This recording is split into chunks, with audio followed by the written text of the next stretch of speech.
you all make today. Thank you so very much, and I appreciate all of you. So we're going to go ahead and start with questions, and I'll ask the first questions, and then I'll get to to the ranking member. So, Mr. Heather, I'm concerned that American companies face disproportionate enforcement actions from European regulators.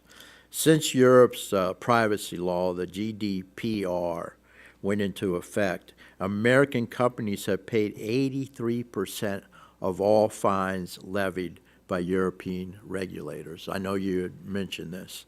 That strikes me as an excessive means to subsidize their fiscal needs on the back of American businesses. So do you think Europe is targeting American innovators? And should we be concerned that the AI Act will be used for similar ends? Thank you for the question. Yes, in my experience, Europe has fallen in love with fines as their enforcement tool. It started under their competition laws, and we see that they've uniquely gone after American companies with what they call abuse of dominance fines. Those fines are actually a magnitude greater than what they do when they find cartels. Cartels are the kind of the worst antitrust violation possible, and yet their biggest fines are held out for American companies versus European companies that are involved in cartels. That same practice is now continued into the GDPR.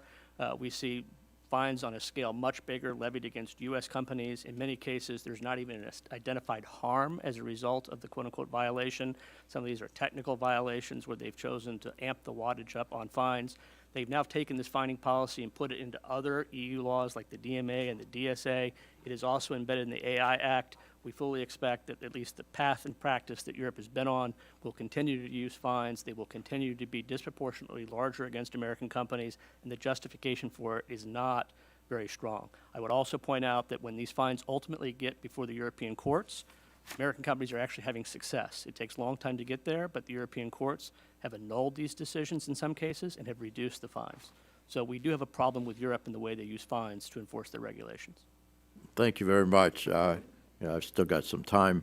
Mr. Bhargava, you've stated that the VC firms like General Catalyst, as well as AI startups, are already starting to address potential risks around AI. Can you share more about what these steps look like and how government can work with, rather than against, AI innovators to support AI innovation and protect consumers, please? Yes, absolutely. General Catalyst is a global venture firm. We're based here in the U.S. We have offices here, but we also have offices in London and Berlin and in India, so we can provide a global perspective. For every AI company we invest in, regardless of the location, we do 4 things. 1, we look at the data it's using for training its models and how they filter it, how they collect it. 2, we actually look at the systems in which they train those models and have a robust framework. 3, we look at the output of the models and stress test that in various ways.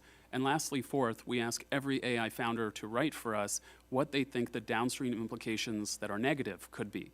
And so we hold the companies we invest in this high standard. And it's allowed us to invest in companies like Europe's leading AI company, Mistral's, one of US's leading ones, Anthropic, various ones in India as well.